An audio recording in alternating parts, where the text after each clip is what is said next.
ধাক্কা খেলেন সিনেমার মতো রাজনীতিতেও উত্থান ঘটা থালাপতি বিজয়। তার জনসভায় গিয়ে পদদলিত হয়ে বহু হতাহত পড়েছেন মোদী সরকারের রোষানলে। ক্ষমতা ছাড়ার পর অবশেষে প্রকাশ্যে আসলেন নেপালের সাবেক প্রধানমন্ত্রী কেপি শর্মা ওলি। দেশ ছেড়ে পালাবেন না বলে দাবি। ইরান ইসরায়েল যুদ্ধে নতুন তথ্য সামনে নিয়ে আসলো তেহরান। তাদের হামলায় ইসরায়েলের অন্তত 16 পাইলট নিহত। এবার পাকিস্তানি জাহাজে সরাসরি হামলা চালালো ইসরায়েল। মধ্যপ্রাচ্যের অস্থিরতা ছড়িয়ে পড়ছে এশিয়াতেও। সীমান্ত ছাড়িয়ে ভারত পাকিস্তান উত্তেজনা ছড়ালো জাতিসংঘেও। নিউ ইয়র্কে দিল্লির সাংবাদিককে কড়া জবাব শাহবাজ শরীফের। ভারতের তামিলনাড়ুর লাইট হাউস চত্বর মানুষের ঢল যেন রূপ ধারণ করেছে এক বিশাল জনসমুদ্রে। রাস্তাঘাট থেকে শুরু করে মাঠ পর্যন্ত যেদিকে চোখ যায় চারদিকে কেবল মানুষ আর মানুষ। একদিকে গরমে হাঁসফাঁস করছে সবাই, অন্যদিকে মাত্র একবার প্রিয় নায়ক থালাপতি বিজয়কে এক ঝলক দেখার অদম্য অপেক্ষা। শনিবার দুপুর থেকেই জনসমাবেশ পরিপূর্ণ, অথচ সন্ধ্যা গড়িয়ে রাত নামলেও দেখা নেই সেই প্রিয় মুখ। দীর্ঘ প্রতীক্ষার ক্লান্তি ধীরে ধীরে রূপ নিতে থাকে অস্থিরতায়। হঠাৎ সামনে ধাক্কাধাক্কি, কেউ নিঃশ্বাস নিতে পারছে না, কেউ আবার পড়ে যাচ্ছে মাটিতে, কিন্তু কোনো অবস্থাতেই ভিড় থামছে না। কয়েক সেকেন্ডেই উৎসবমুখর সমাবেশ পরিণত হলো এক মর্মান্তিক বিপর্যয়ে। শেষ পর্যন্ত তামিলনাড়ুর করুরে এই সমাবেশে পদাতলিত হয়ে প্রাণ হারালো অন্তত 39 জন। তাদের মধ্যে নারী ও শিশু সংখ্যাই ছিল বেশি। আহত হয়েছেন আরো কয়েক ডজন। পুলিশ জানায় সমাবেশস্থলে উপস্থিত ছিলেন অন্তত 30,000 মানুষ। প্রচণ্ড গরমে ঘন্টার পর ঘন্টা দাঁড়িয়ে থাকার কারণে অনেকেই অচেতন হয়ে পড়েন, আর সেই বিশৃঙ্খলা মুহূর্তেই ছড়িয়ে পড়ে পুরো সমাবেশস্থলে। এদিকে প্রশাসনের দাবি, বিজয়ের আগের কর্মসূচিগুলোতে বিপুল জনসমাগম হওয়ায় সংকীর্ণ লাইট হাউস চত্বরে সমাবেশের আয়োজনের অনুমতি দেওয়া হয়নি। তবু প্রত্যাশার চেয়ে বহুগুণ বেশি মানুষ হাজির হওয়ায় পরিস্থিতি সামাল দেওয়া কঠিন হয়ে পড়ে। এ ঘটনায় রাজ্য সরকারের কাছে ইতিমধ্যেই তদন্ত প্রতিবেদন চেয়েছে ভারতের কেন্দ্রীয় স্বরাষ্ট্র মন্ত্রণালয়। আর অন্যদিকে তামিলনাড়ুর মুখ্যমন্ত্রী এম.কে. স্টালিন নিহতদের পরিবারকে 10 লাখ রুপি ও আহতদেরকে 1 লাখ রুপি করে আর্থিক সহায়তার ঘোষণা দিয়েছেন। এ ঘটনায় ইতিমধ্যেই শোক জানিয়েছেন প্রধানমন্ত্রী নরেন্দ্র মোদী। অপরদিকে তাৎক্ষণিক সাংবাদিকদের কিছু না বললেও পরে চেন্নাই পৌঁছে সামাজিক যোগাযোগ মাধ্যম এক্সে দুঃখ প্রকাশ করে থালাপতি বিজয় লেখেন, আমার হৃদয় ভেঙে গেছে। করুণায় প্রাণ হারানো আমার ভাই বোনদের পরিবারের প্রতি গভীর সমবেদনা জানাচ্ছি। কিন্তু লাইট হাউসের চত্বরে মাটিতে পড়ে থাকা জুতো ও ছেঁড়া ব্যানার সাক্ষী দিচ্ছে সেদিনের উল্লাসের চেয়ে মৃত্যুই ছিল প্রবল। এই বিভীষিকা শুধু প্রাণহানি নয়, রাজনৈতিক অঙ্গনেও গভীর প্রশ্ন ছুড়ে দিয়েছে। বিজয় সদ্যগড়া তার দল টিভিকে ঘিরে যে উন্মাদনা সৃষ্টি করেছিলেন তা যে কি ভয়াবহ পরিণতি ডেকে নিয়ে আনতে পারে, করুরের ঘটনা তার নির্মম উদাহরণ হয়ে থাকবে বলে মনে করছেন সমালোচকরা।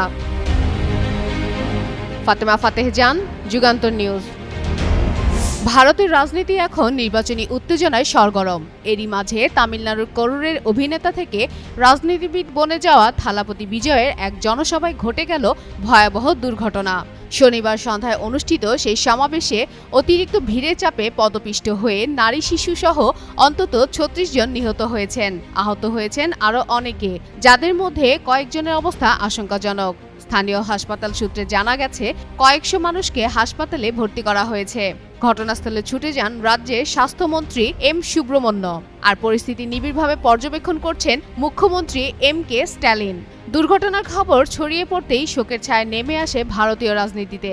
রাষ্ট্রপতি দ্রৌপদী মুর্মু ও কেন্দ্রীয় স্বরাষ্ট্রমন্ত্রী অমিত শাহের পাশাপাশি শোকবার্তা জানিয়েছে প্রধানমন্ত্রী নরেন্দ্র মোদী। তিনি সামাজিক যোগাযোগ মাধ্যম এক্সে লেখেন, তামিলনাড়ুর করুরের ঘটনা অত্যন্ত বেদনাদায়ক। যারা প্রিয়জন হারিয়েছেন তাদের পরিবারের প্রতি গভীর সমবেদনা জানাই।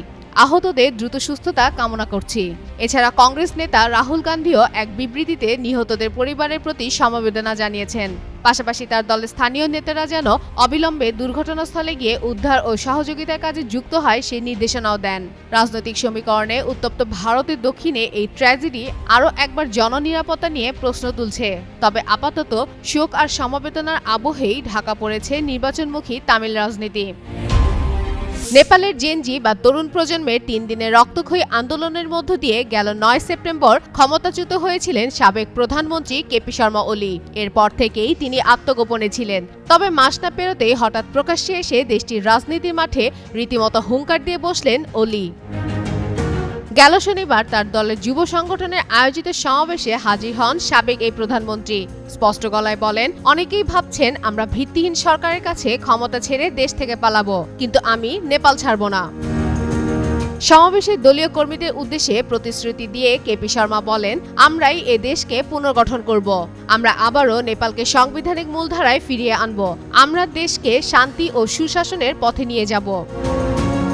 বর্তমান অন্তর্বর্তী সরকারের বিরুদ্ধে তীব্র ভাষায় আক্রমণ চালিয়ে সমাবেশে ওলি দাবি করেন, যারা এখন ক্ষমতায় তারা জনগণের ভোটে নয়, বরং সহিংসতা এবং বিশৃঙ্খলা সৃষ্টির মধ্য দিয়ে উড়ে এসে জুড়ে বসেছে। পাশাপাশি অভিযোগ করেন, সরকারের উদ্দেশ্য তার এবং তার মন্ত্রিসভার প্রভাবশালী সদস্যদের পাসপোর্ট জব্দ করে চলাফেরার স্বাধীনতা হরণ করা।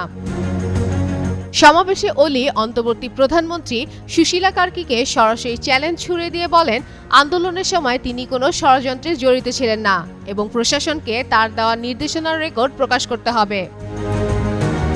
সেনাবাহিনীর সহায়তায় আন্দোলনের ধাক্কা থেকে রক্ষা পেয়ে আত্মগোপনে থাকা কেপি এবার শুধু রাজনৈতিক উপস্থিতি পুনঃপ্রতিষ্ঠিত করলেন না, বরং সরকারের ওপর নতুন রাজনৈতিক চাপও তৈরি করলেন। তার এই হঠাৎ আগমন বার্তা দিচ্ছে, জেনজি তরুণদের বিপ্লবী চাপের মুখেও কেপি শর্মা ওলি এখনও রাজনৈতিক মাঠে টিকে থাকার মরিয়া প্রতিশ্রুতি দিচ্ছেন। ফাতেমা ফাতেহ জান, যুগান্তর নিউজ। গাজায় ইসরায়েলি আগ্রাসন ও স্বাধীন ফিলিস্তিনের দাবিতে উত্তপ্ত হয়ে উঠেছে পুরো মধ্যপ্রাচ্যের ভূরাজনীতি। এর মধ্যেই ইরান ইসরায়েলের সাম্প্রতিক 13 দিনের যুদ্ধ ঘিরে এবার সামনে এলো এক বিস্ফোরক তথ্য। ইরানি হামলায় সেই যুদ্ধে নিহত হয়েছেন ইসরায়েলের অন্তত 16 জন অভিজ্ঞ পাইলট, এমনটাই দাবি করছে তেহরান।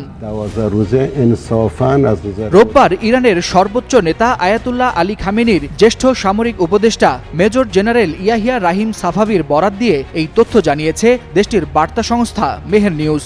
খামেনির এই উপদেষ্টা জানিয়েছে, ইরান ইসরায়েল যুদ্ধের প্রথম দিকে ইরানের আকাশ প্রতিরক্ষা ও গোয়েন্দা তথ্য দুর্বল থাকলেও চতুর্থ দিন থেকে পুরো চিত্র পাল্টে যায়। শেষ দিকে আক্রমণের কেন্দ্রবিন্দুতে চলে আসে ইসরায়েলি সামরিক ঘাঁটি, বিদ্যুৎ কেন্দ্র ও কমান্ড সেন্টার। ঠিক তখনই ইরানের শক্তিশালী মিসাইল হামলায় নিহত হন ইসরায়েলি পাইলটরা। যদিও এই দাবির বিষয়ে এখনও কোনো মন্তব্য করেনি ইসরায়েল। রাহিম সাফাভির দাবি, এই যুদ্ধে কেবল প্রতিরোধী নয়, বরং নিয়ন্ত্রণও প্রতিষ্ঠা করেছে তেহরান। এমনকি বিদেশি পর্যবেক্ষকরাও বলছে, এই সংঘাতে ইরান বিজয়ী হয়েছে, আর ইসরায়েলের প্রতিরক্ষায় ব্যবহার করতে হয়েছে 600-রও বেশি মিসাইল, যা তেল আবিবের সামরিক ভাণ্ডারকে উল্লেখযোগ্যভাবে ক্ষয় করেছে। চলতি বছরের 13 জুন ভোরে বিনা উস্কানিতে ইরানে হামলা চালায় ইসরায়েল। জবাবে ইরানের পাল্টা আঘাত টানা 13 দিন ধরে দুই দেশকে রক্তক্ষয়ী লড়াইয়ে আবদ্ধ করে। শেষ পর্যন্ত যুদ্ধবিরতিতে রাজি হলেও দুই দেশের ক্ষয়ক্ষতির পরিমাণ ছিল ব্যাপক। বিশ্লেষকরা বলছেন, এই যুদ্ধ শুধু সামরিক শক্তি নয়, বরং মধ্যপ্রাচ্যের ক্ষমতার ভারসাম্য নিয়েও প্রশ্ন তুলছে। আর ইরানের এই বিস্ফোরক দাবি নিঃসন্দেহে নতুন করে চাপ বাড়াবে সম্ভাব্য তেল আবিব তেহরান সংঘাতে। ওয়ালিউল হাসানাত, যুগান্তর নিউজ। গাজায় ইসরায়েলি আগ্রাসন ঘিরে মধ্যপ্রাচ্যের ভূরাজনীতি ক্রমেই অস্থির হয়ে উঠেছে। এবার পাকিস্তানের জ্বালানি ট্যাঙ্কারে ইসরায়েলের ড্রোন হামলা সেই অস্থিরতায় নতুন মাত্রা যোগ করেছে। ইয়েমেনের বিদ্রোহী নিয়ন্ত্রিত রাস ইসা বন্দরে অবস্থানকালে হামলার শিকার হয় জাহাজটি।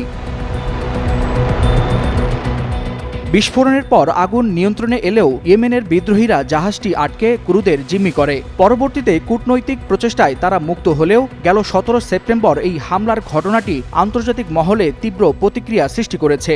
সেই সাথে প্রশ্ন উঠেছে, ইসলামাবাদ কি এবার তেল আবিবের সরাসরি লক্ষ্যবস্তুতে পরিণত হচ্ছে?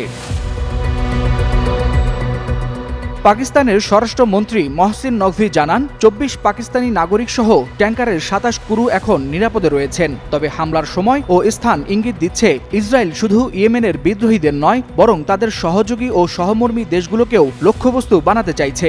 পাকিস্তানের জাহাজে হামলা তাই একক কোনো সামরিক অভিযান নয়, বরং এটি একটি রাজনৈতিক বার্তা।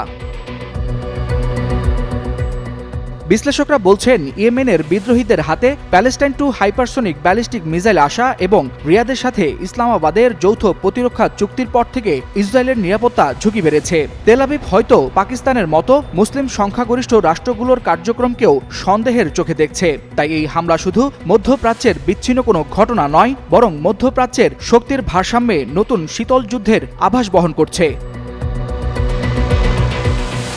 Waliul Hasanat, Jugantor news. When are you going to stop cross-border terrorism, Pakistan Prime Minister? Cross-border terrorism. We are defeating them. কোনোভাবেই যেন শান্ত হচ্ছে না ভারত পাকিস্তান উত্তেজনা। কখনো দুই দেশে উচ্চ পর্যায়ে উত্তপ্ত বাক্য বিনিময়, কখনো আবার সীমান্তে গোলাগুলি। বিশেষ করে পেহেলগাম ইস্যুতে দ্বন্দ্বে নতুন করে ছড়ায় উত্তেজনা। দুই দেশের সীমান্ত ছেড়ে জাতিসংঘের সাধারণ অধিবেশনেও দেখা যায় যার রেশ। গত ২৬ সেপ্টেম্বর নিউ ইয়র্কের জাতিসংঘের সাধারণ পরিষদ অধিবেশনের চতুর্থ দিনে সদর দপ্তরে প্রবেশের সময় পাকিস্তানের প্রধানমন্ত্রী শাহবাজ শরীফকে প্রশ্নবাণে বিদ্ধ করেন ভারতীয় এক সাংবাদিক। বলেন, পাকিস্তান কবে সীমান্ত সন্ত্রাস বন্ধ করবে? প্রথমে পাক প্রধানমন্ত্রী চুপ থাকলেও কিছুটা এগিয়ে আবার ফিরে দাঁড়িয়ে প্রশ্নের জবাব দেন সংক্ষেপে। বলেন, আমরা সীমান্ত সন্ত্রাসকে পরাজিত করেছি, আমরা তাদের হারাচ্ছি। তার এই ছোট মন্তব্যের ভিডিও দ্রুত সামাজিক যোগাযোগ মাধ্যমে ছড়িয়ে পড়ে। দক্ষিণ এশিয়ার প্রেক্ষাপটে বিষয়টি নতুন করে আলোচনায় আসে, কারণ চলতি বছরের শুরুতে কাশ্মীরের পেহেলগ্রামে ভয়াবহ হামলায় ২৬ জন নিহত হওয়ার পর ভারত অপারেশন সিঁদুর চালায়। সেই সংঘাতে দুই দেশই বড় ক্ষতির মুখে পড়ে। যদিও পূর্ণাঙ্গ যুদ্ধ শুরুর আগেই তারা অস্ত্রবিরতিতে রাজি হয়। জাতিসংঘের অধিবেশন যখন শান্তি ও সমাধানের বার্তা ছড়াতে চাইছে, তখন পাকিস্তান প্রধানমন্ত্রীর এই সংক্ষিপ্ত জবাব আবারও ভারত পাকিস্তান উত্তেজনাকে সামনে এনে দিল বলে ভাবছেন বিশ্লেষকরা। ফাতেমা ফাতেহ জান, যুগান্তর নিউজ।